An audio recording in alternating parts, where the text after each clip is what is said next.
Volatility is coming down a bit, but it's not. I don't think it's down significantly enough that we're really going to see any significant change in the like volatility environment. Like we're still well above 16. I could see it trimming back to 16 if, the data is all within expectations moving forward. But I think if we start to get hotter labor and hotter inflation data and yields start to push much closer to that kind of risk range around 450 440 on the 10 year, 450 on the 10 year, that's gonna make things quite a bit worse. Pretty much flat on the day. I mean, down 5 bips, not very significant. We failed the first and second test of the upside trend here and are consolidating against the long-term trend. So we could probably expect this to continue until we get a breakout, maybe Thursday with the data, possibly Friday with Friday's data. If Thursday's data is in line with expectations, it would appear that the distribution is kind of pointing to a move back to 30. So maybe off of this rejection into tomorrow morning, we see a move back to like 30 or 40, find support there, and then trade in the narrower range through tomorrow into end of day tomorrow or Thursday morning, where we could see the data kind of break up the at the money positioning and give us possibly a little more range. Right now, the SPXW is pricing in like 10 bips. Like it was like, I'm sorry, yesterday was like 19 bips of range, whereas the SPX contract is pricing in like 80. And so kind of an extreme spread on the expectations between the AM contract and the short-term contracts 30 days out, which is indicative of a lot of vol shorting in the near term, but not a lot of vol shorting in the longer term, right? ES continues to chop around yesterday's close and the day before's close, and today we fell a bit short of the 5906 test, and so formed a lower high across both tops today. That might open yet a little bit more downside room as we start to build out a downtrend here. And you can kind of see that forming there. So failure, and, lower lows point to possibly a test of 58.50 before the end of the week on futures. And that would be around 58 10 ish, 5810 to like 5800 SPX. Commodities up big today, moves up in silver, gold, copper, industrial metals, agricultural commodities, and most importantly, oil up 2% again as conflict escalates in the Middle East, and it looks more and more likely that Israel is going to retaliate against Iran. Dollars continuing to rise, definitely bolstered by rising oil, 104.11. Dollar almost back to where it was kind of at its peak in June, July. And the top end of the yield's not too far off from that either. Maybe actually a little higher on the 30, but the 20 and the 10 still aren't quite back where they were. Correlation pushed down through most of today. It looks like it turned around a bit into close. Obviously bulls levered up, and we saw that big move in NQ really helped out SPX quite a bit. Carry trade leverage now at 7.8 at the top end, 7 at the 3-month, and 6.9 at the 6-month. So we're seeing, a continued lack of interest in the short paper there, and we are seeing leverage continue to increase on the 10-year carry. Forward yield on volatility into the end of today, just slightly negative, 0.6%.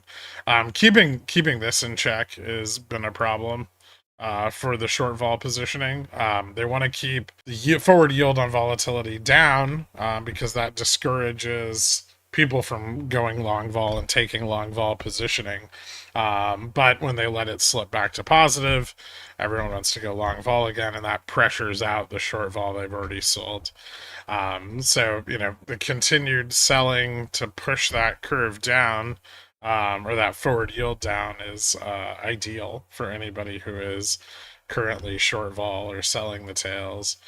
Core 3 month continues to trend down. Bond volatility probably continuing to trend up, although today's moves were significantly less impressive than the prior few days. We've got skew 150.97 dropping after peaking on Thursday of last week, I believe. Yeah, peaked on Thursday of last week, which was our high, and we've seen that continue to fall off. So we're starting to see more tail risk hedging pick up. We saw that this morning with the 0 DTE gamma that I posted over in Pickles Picks, where you can see all that negative gamma that's starting to come in on the downside, and the long delta positioning starting to collapse, not only at the money, but out of the money as well. Which does dry up liquidity in a downside move, but that will increase volatility should we move down. 59.44% of the S&P above its 20-day moving average, and a big bump up in correlation between VIX, cash VIX. Tomorrow's the VIX expiration, like the weekly VIX expiration, I believe. So some of that may just be an effect of the weekly VIX interest falling off post OPEX.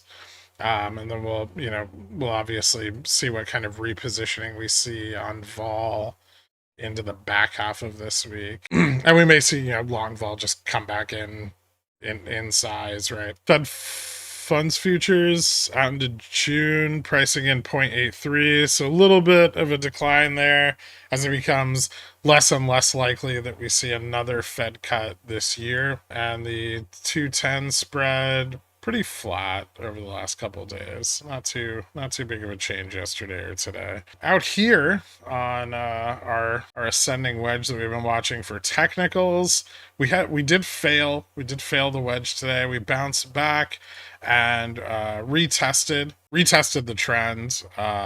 However, our close is slightly below trend. A loss of 58.30, a confirmed loss of 58.30, opens up that downside move towards 57.67, which is where we're looking at the weekly or monthly for our first signal of a breakdown.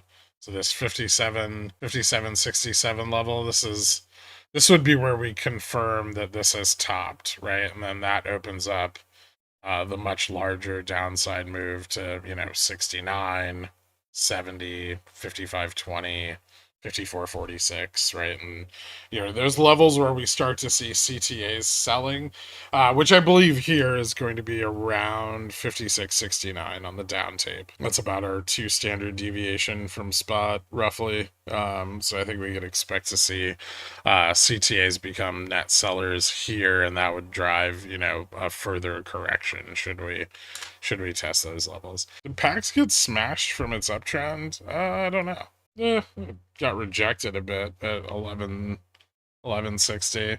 Might be just some profit taking, although higher low here is bullish, right? And the beginning of a reversal on the daily.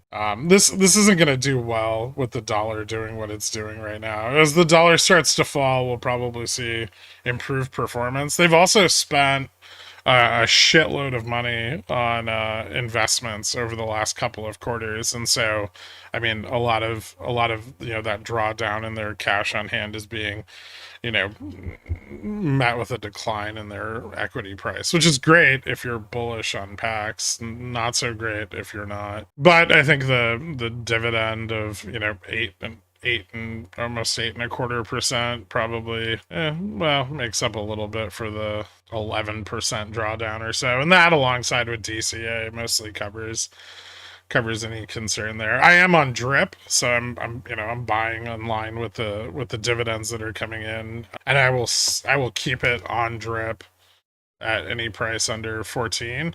So just continue to accumulate shares. If it goes back over 14, I'll probably turn drip off. Yeah, no problem. All right. Thank you guys so much for tuning in. I will see you tomorrow. I will try not to take any oil trades at 4 in the morning again, and maybe be up on time for the stream. But we'll see. We'll see. It depends. If Iran attacks or Israel attacks Iran tonight, I may be busy in the morning, but we'll see. If you do stream it, I can't. It f***s up my brokerage. So the soft, like if I run the software for my oil positions simultaneously with OBS, they both just crash. It's just too many memory leaks. I've got, TradingView eating up live chat it on Discord. That might work. I'm not streaming from my phone. All right, that's enough. I'll see you guys tomorrow. I hope everybody made some money today. Have a good night, guys. Later.